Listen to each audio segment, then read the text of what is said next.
여러분 안녕하세요. 김동호입니다. 오늘도 우리 날마다 기막힌 새벽 나오신 여러분 환영합니다. 오늘은 어제 읽었던 본문 한 번 더 읽겠습니다. 창세기 16장 1절에서 2절 말씀입니다. 아브라함의 아내 사레는 출산하지 못하였고 그에게 한 요종이 있으니 애굽 사람이여 이름은 하갈이라. 사레가 아브라함에게 이르되 여호와께서 내 출산을 허락하지 아니하셨으니 원하건대 내 여종에게로 들어가라. 내가 혹 그로 말미암아 자녀를 얻을까 하노라 하매 아브라함이 사레의 말을 들으니라. 아멘. 아브라함과 사레는 하나님의 언약의 약속을 이제 더 이상 도저히 믿을 수 없는 한계까지 도달하게 되었습니다. 하나님은 아들을 주시겠다고 약속을 하셨는데 오늘 2절에 보면 사레는 하나님께서 자기에게 아들을 허락하지 않으셨다라고 단정적으로 말을 합니다. 하나님을 믿지 않고 불신하는 사람의 생각과 말은 아니었습니다. 그럼에도 불구하고 도저히 이제는 하나님이 아들을 낳아 큰 민족으로 이루겠다는 말씀 그대로 믿을 수는 없는 그런 지점까지 이르게 되었습니다. 그래서 아브라함과 사레는 하나님의 언약의 말씀을 해석하기 시작합니다. 근데 저 좋은 방향으로 믿지 않으려고 그러는 것이 아니라 어떻게든지 믿어보려고 하나님의 말씀을 해석하기 시작합니다. 자녀의 축복을 주시겠다는 큰 뜻은 믿는데 그 자녀가 꼭 내가 낳은 자식이어야만 하나 양자여도 되는 게 아닌가. 혹 종이 낳은 자식은 내 자식과 같은데 그런 방법을 통해서도 대를 이어가면 하나님의 축복이 이루어지는 것이 아닌가. 그래서 하나님의 약속을 자신의 생각으로 합리화하고 해석하기 시작했습니다. 하나님을 불신해서가 아니라 자기 나름대로는 하나님을 믿어드리려고 하는 그런 생각이었다고 느껴집니다. 근데 그렇게 생각하고 말하는 게 틀린 것도 아니었습니다.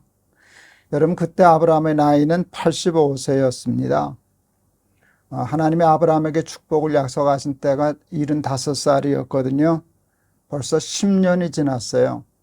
75살 때도 믿기가 어려웠는데 그래도 믿어드렸는데 그리고 10년이 그냥 훌딱 지나간 것 아닙니까? 그러니까 이제 양자를 드려야 되겠다.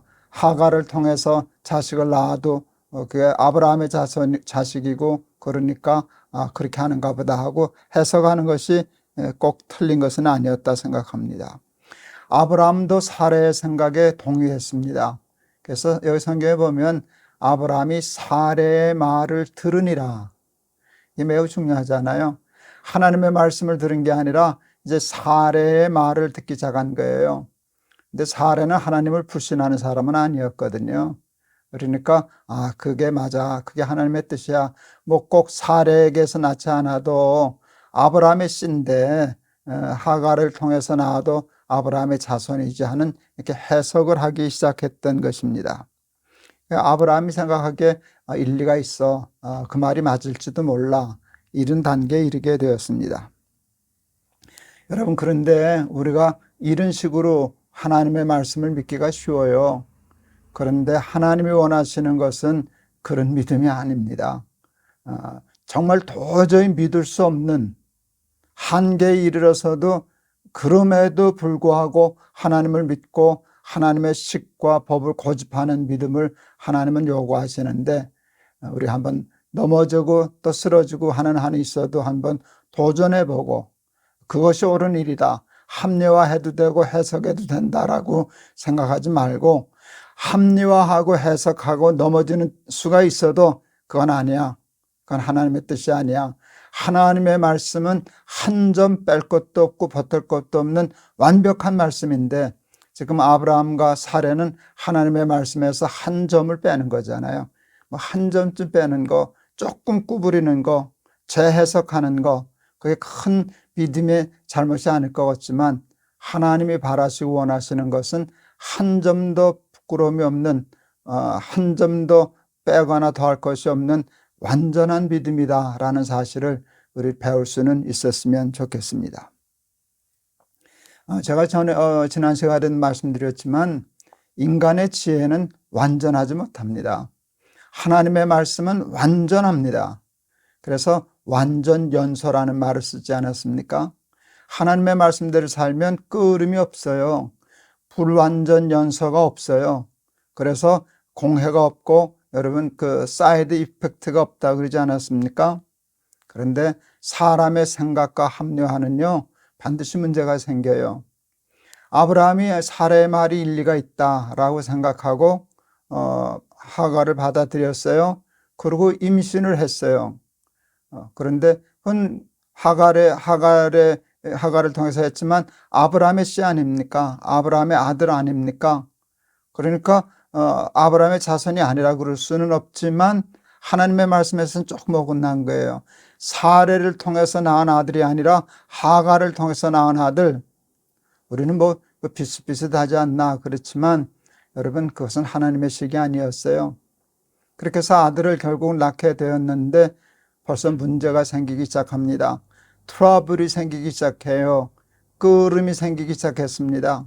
하갈이 임신한 것을 알면서부터 자기 주인 사레를 깔보기 시작합니다. 멸시하기 시작합니다. 무시하기 시작합니다. 그래서 사레가 아브라함에게 불평을 하고 원망을 해서 가정에 벌써 분란이 일어나기 시작하지 않았습니까? 여러분, 하나님의 말씀은 완전히 저할 때 끄림이 없는, 부작용이 없는, 사이드 이펙트가 없는 그런 완벽한 축복을 받을 수 있습니다. 거기에 우리의 생각을 가미하고 조금 구부리고 조금 변경하고 하면 그것 때문에 생기는 트러블, 그것을 우리가 감내해야 될 것입니다. 제가 자주 하는 말씀, 뭐로 가도 서울만 가면 된다. 이런 합리화 절대로 하면 안 됩니다. 여러분 뭐로 가면 안 됩니다. 언제나 똑바로 가야 됩니다. 하나님의 말씀은 완전한 것이기 때문에 하나님의 말씀을 조금이라도 구부리면 그만큼 문제가 생기는 겁니다. 반드시 큰 문제가 생겨요. 그래서 하나님의 말씀은 이해가 되면 이해가 되는 대로 믿고 이해가 안 되면 그냥 믿는 것이지 거기가 자기가 무슨 합리화하고 해석하고 뭐 양자를 낳아도 하갈에서 낳아도 내 아들인데 이런 식의 합리화를 하기 시작하면 하나님이 약속하신 지극히 큰 상급, 하나님만이 주실 수 있는 완벽한, 세상의 그 어떤 방법으로도 이룰 수 없는 완벽한 하나님의 축복에는 도달하지 못한다는 거 우리가 배울 수 있어야 할 것입니다. 우리가 오늘 말씀에서 한 가지 더 공부하고 넘어가고 싶은 것이 있어요. 그것은 하갈의 태도였습니다. 문제는 하갈에게서 터져나왔습니다. 하갈은 나름대로 은총을 받은 셈이었어요.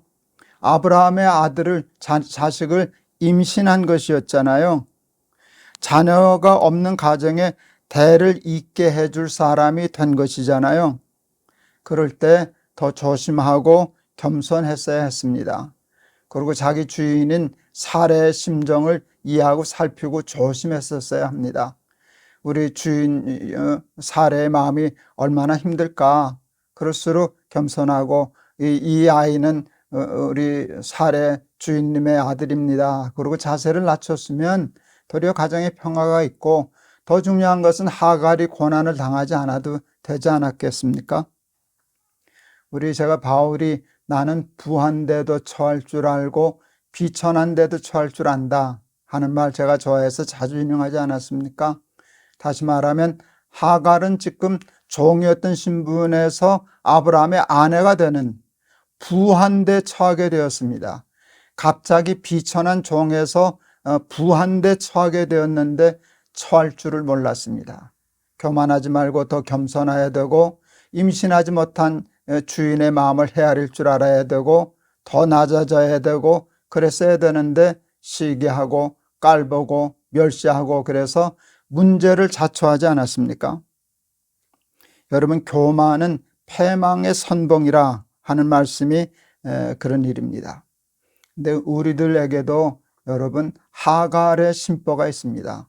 조금만 잘 되면 조금만 부하게 되면, 조금만 성공하게 되면 함부로 남 깔보고, 함부로 남 업신여기고, 함부로 의식되고, 그래서 문제를 일으키는 경우가 얼마나 많은지 이루 말로 다 할 수 없습니다.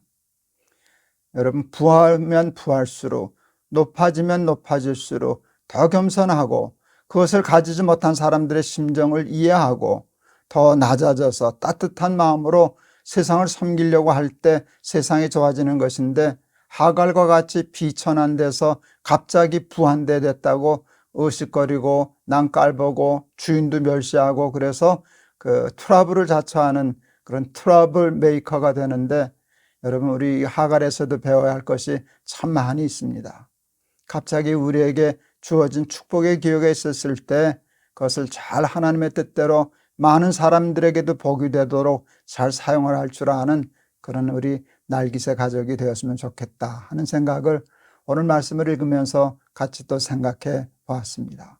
이렇게 성경을 공부하면서 이럴 때는 어떻게 살아야 하나, 저런 경우에는 우리가 어떤 자세를 취해야 하나 하는 삶의 방법들을 배워나가는데, 이런 것들이 저와 여러분에게도 큰 도움이 되어서 하나님의 말씀 때문에 복을 받고 잘 살고, 부하면 부한 대로, 비천하면 비천한 대로, 건강하면 건강한 대로, 그러면 그렇지 못한 대로 누구와도 잘 어울리면서 평화로운 세상을, 평화로운 가정을 만들어 나가는 우리 날기세 가족들 다 되실 수 있기를 축원합니다. 제가 한번 기도하겠습니다. 하나님, 아브라함의 이야기를 통해서 하나님이 우리에게 바라시는 삶의 모습들을 배워나갑니다. 하나님, 우리는 믿음을 어렵게 생각하지 않았습니다. 믿음으로 구원 얻는다라고 하는 일을 쉽게 생각했는데, 아브라함의 믿음을 공부하면 공부할수록 하나님을 믿어드리는 것이 가장 어려운 일이라는 사실을 깨닫게 됩니다. 믿음은 도저히 믿을 수 없는 상황에서도 믿는 것입니다. 그걸 구부리는 것이 아닙니다. 해석하는 것이 아닙니다. 아브라함의 자손, 사라에게서 나와도 아브라함의 자손이고, 하갈에서 나와도 아브라함의 자손이니까 그게 하나님의 뜻인가 보다라고 하는 해석한 것, 그게 하나님을 불신해서 한 것이 아니라 자기 나름대로 하나님을 믿어드리려고 했던 것임에도 불구하고 거기에는 약간의 불신이 있지 않았습니까? 그것 때문에 트러블이 생기고 끄름이 생기고 사이드 이펙트가 생겨서 문제가 생기는 것을 배웁니다. 하나님, 우리들에게 온전한 믿음을 허락하여 주시옵소서. 도저히 믿어드릴 수 없는 극한 상황에서까지라도 타협하지 않고 함부로 해석하지 않고 자기 나름대로 해석하지 않고 그대로 있는 그대로 믿을 수 있는 믿음에 도전할 수 있도록 하나님 축복하여 주옵소서. 하갈이 임신한 것을 알게 되면서부터 여주인 사례를 무시하였습니다.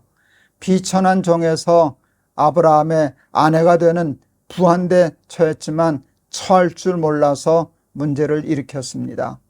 우리에게도 하갈과 같은 심보가 있고 하갈과 같은 마음이 있는데, 하나님 부할 때, 성공했을 때, 출세했을 때, 높아졌을 때 의식되지 말고 사람들 깔보지 말고 멸시하지 말고 저들의 마음을 더 위로하고 저들을 다 섬길 줄 아는 근사한 하나님의 자녀들 다 되게 해 주시옵소서. 예수 그리스도 이름을 받들어 기도하옵나이다. 아멘. 저는 목사이기 때문에 늘 성경을 가르치고 또 성경을 공부하고 그러는데, 여러분, 성경이 뭔가를 배우는 것도 중요하지만 거기서 정말 배워야 할 것은 하나님이 내가 어떤 사람이 되기를 원하시는가, 이럴 때는 어떻게 살아야 되고 저럴 때는 어떻게 해야 되는가를 배우는 것인데, 여러분, 하나님의 말씀을 통해서 우리가 살아가야 할 삶의 모습을 찾아내고 그대로 살기 위해서 발버둥치는 그런 노력을 통해서 하나님이 원하시는 하나님의 형상을 닮은 하나님의 자녀의 삶을 살아가게 되는 우리 저와 여러분, 우리 날개새 가족들 다 되시기를 축원합니다. 여러분 감사합니다. 내일 또 뵙겠습니다. 여러분 사랑합니다.